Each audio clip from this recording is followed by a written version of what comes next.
The question of reinterpretation, that actually did happen in India constantly. Correct. Not in the modern till a few era. hundred years Correct, ago. correct. In the ancient past, even the medieval past, it was very common. I think it was a lack of confidence in the last few hundred years. The British colonial experience destroyed our confidence completely. And even the first 40, 50 years of independence, frankly, we were going nowhere as a country economically. We weren't really respected in the world. We had no power.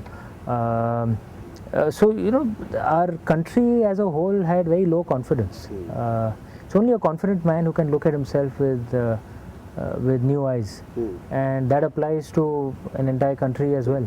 So, what's happened post 1991 is as we become more successful, The growing confidence. yeah, our confidence has returned, which has probably helped us revive. And some the of our mindset ancient culture. also where there is lot more acceptance for a Shiva trilogy or a Ramchandra series when you reinterpret It's a question of confidence. Yeah, it's a question. A return of historical Just confidence opening up. leads to Yeah. the ability to look at ourselves with fresh eyes. It's a return of our historical self-confidence. We were always a self-confident country. The British colonial experience was obviously disastrous. You always said that your stories for next 25 years to be written. The question is, there is Ramayana, there is Mahabharata. The Shiva trilogy was a blessing. It came from the top. The second was a choice, whether it is Ramayana or Mahabharata. What compelled you to choose Ramayana above Mahabharata? Mahabharata is the greatest epic and with such great characters, with such great drama.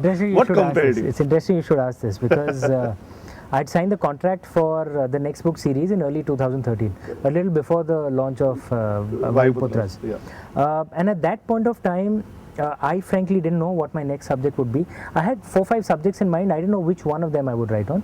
Even my publisher knew that. So the wording of the contract was that whatever subject I choose to write on, they blocked that with this contract. And for 5-6 months, I actually couldn't make up my mind. And as usually happens with me when, I can't make up my mind, Lord Shiva steps in and, acha, tu ye kar. That's why actually what happened with me. I was at a lit fest. I was speaking on mythology. Someone came and spoke to me later and said some things about Lord Ram which really troubled me. It saddened me, it troubled me. I was so upset at that time. This was more than a year and a half ago, end 2013. I was so upset that I actually wrote an article at that time. It was published in Hindustan Times, saying why I respect Lord Ram. Correct. And when that incident happened, on that day I decided my next book series will be on Lord Ram. And the next day I started writing. And if I look back right now, perhaps that incident was meant to happen to me, to make me make up my mind that this is what I'll write on. What were the topics you were toying with that time? There must be something in your mind. There is an idea, my interpretation of the Mahabharata. There is a story idea on Lord Manu, a story idea on Lord Brahma, a story idea on Lord Rudra and Lady Mohini, story idea on Lord Parashuram, a story idea on Akhenaten, an Egyptian emperor, which is also linked to the Vedic age. In my mind. So hopefully I'll write all of them. Let's see. How would you separate Shraddha from Andhashraddha? I think when you stop questioning, that's the main thing. And that is the traditional Indian way, is that faith and questioning are supposed to go hand in hand. Correct. It's only when you stop questioning. That's the way I see it. I'm not one of those, it's fashionable among some atheist extremists to judge any superstition, which I think is unfair. That's another form of judgment, because then I can judge your atheism as well. The problem happens when you actually stop thinking. That's the problem. When you stop questioning. Yeah. Very frankly, when you wrote that last line of Vayuputras, were you clear on the subject topic, or you are just keeping all of us guessing and you are also guessing? No, I have. That time you are clear. I have the Mahabharata story in my mind. That time you had Mahabharata story in your mind. Yeah. If you can, when I write all my books over the next 20-25 years, when I've written all of them down, you can come back to the Shiva trilogy, you will find I've left clues for all those stories and all of them will link up. So like I just gave you a clue of sign of Ikshvaku, and there's a clue to it in the last book of the Shiva trilogy. Yes. So they're all linked up to each other. So that last line might not be pointing at the next series, Maybe the series after maybe that. the series after that. Let's see. You tweeted very nicely day before yesterday. You said that we can criticize left liberals, but we cannot do away with left liberal values. No. My point was that there are times when we find that there is inconsistency in left liberal views. And I've criticized this Correct, often, yeah. especially in the last 60 years. There have been cases Absolutely. where there's been, two standards. But our irritation with a few people should not make us move away from liberal values itself, because that is unwise and, in my mind, un-Indian. Liberal values is not something that the West has blessed us with. They are part of our values. They are part of our system. They are part of our way of life. And by liberalism, I mean respect for women's rights.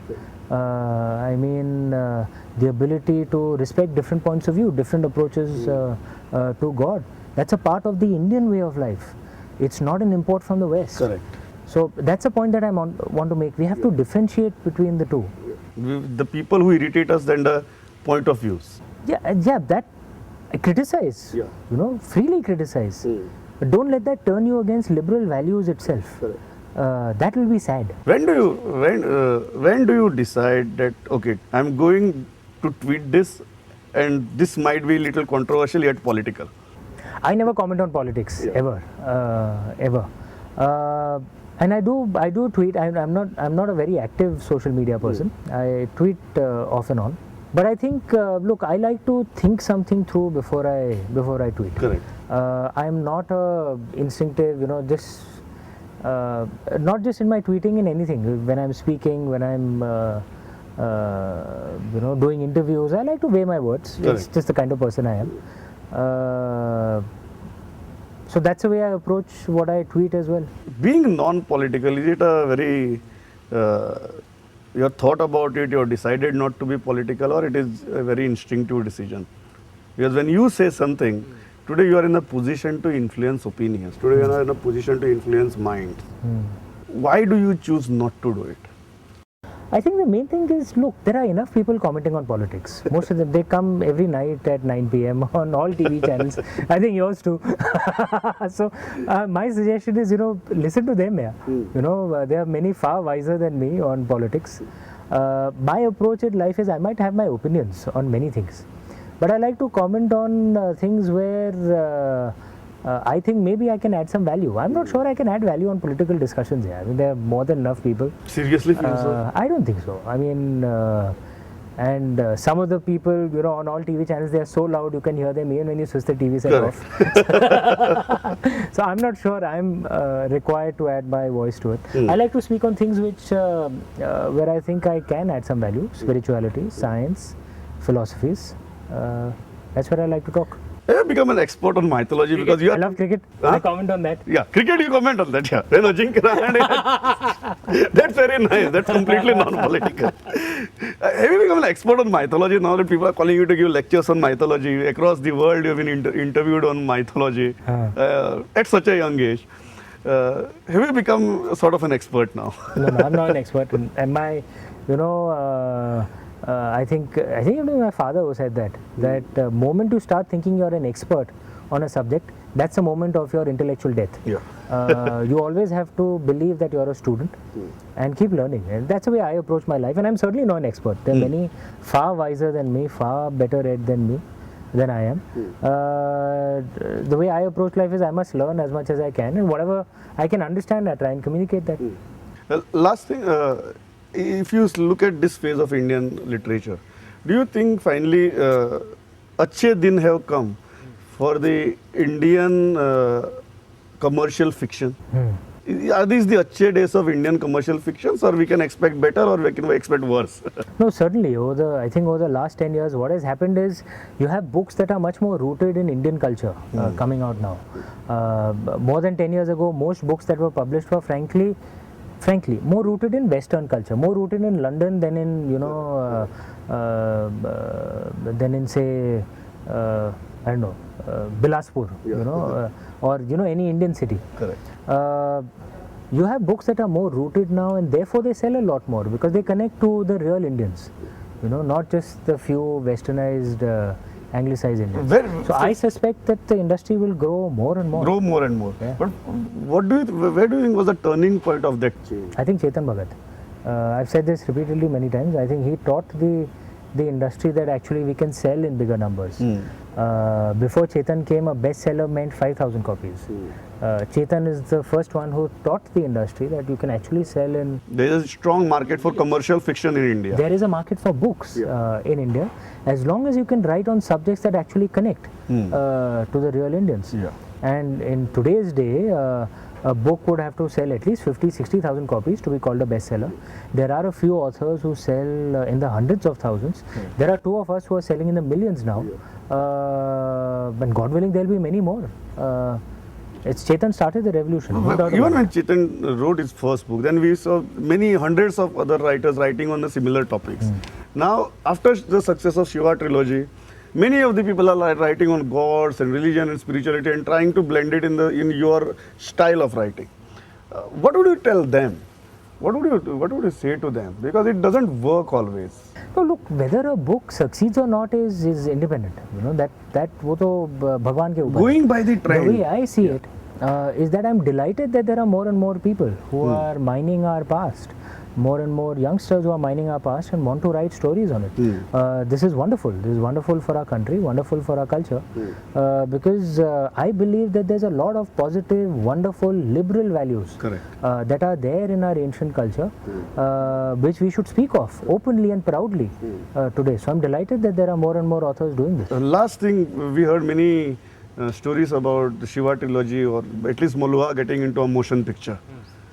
Can we expect it anytime? Yeah, it is happening. In fact, what Karan Johar has done has now, he has contracted the entire Shiva trilogy. So it will be a series of movies. Okay. And so a script is being written now. And so hopefully, let's see, the we can series of expect- movies worthy of Lord Shiva will get made. We can expect as grand spectacle as Bahubali in Maluha. Inshallah. And a success bigger than Bahubali. Bahubali, I think, has set standards. Yeah. One doesn't need to compare unnecessarily, and I'm a big fan of Rajamouli. But when you know, I was a fan of Rajamouli since Magadhira. And I think he's brilliant. He's one of the finest Indian film directors, no doubt about it. we can expect a Hopefully bigger it's something. spectacle than that, and a great entrance. Let's not compare, but I'm sure a good big spectacle. Like always, Amish, it's pleasure talking to you. Pleasure, Thanks a lot. pleasure. Thanks Take a care. lot. Bye.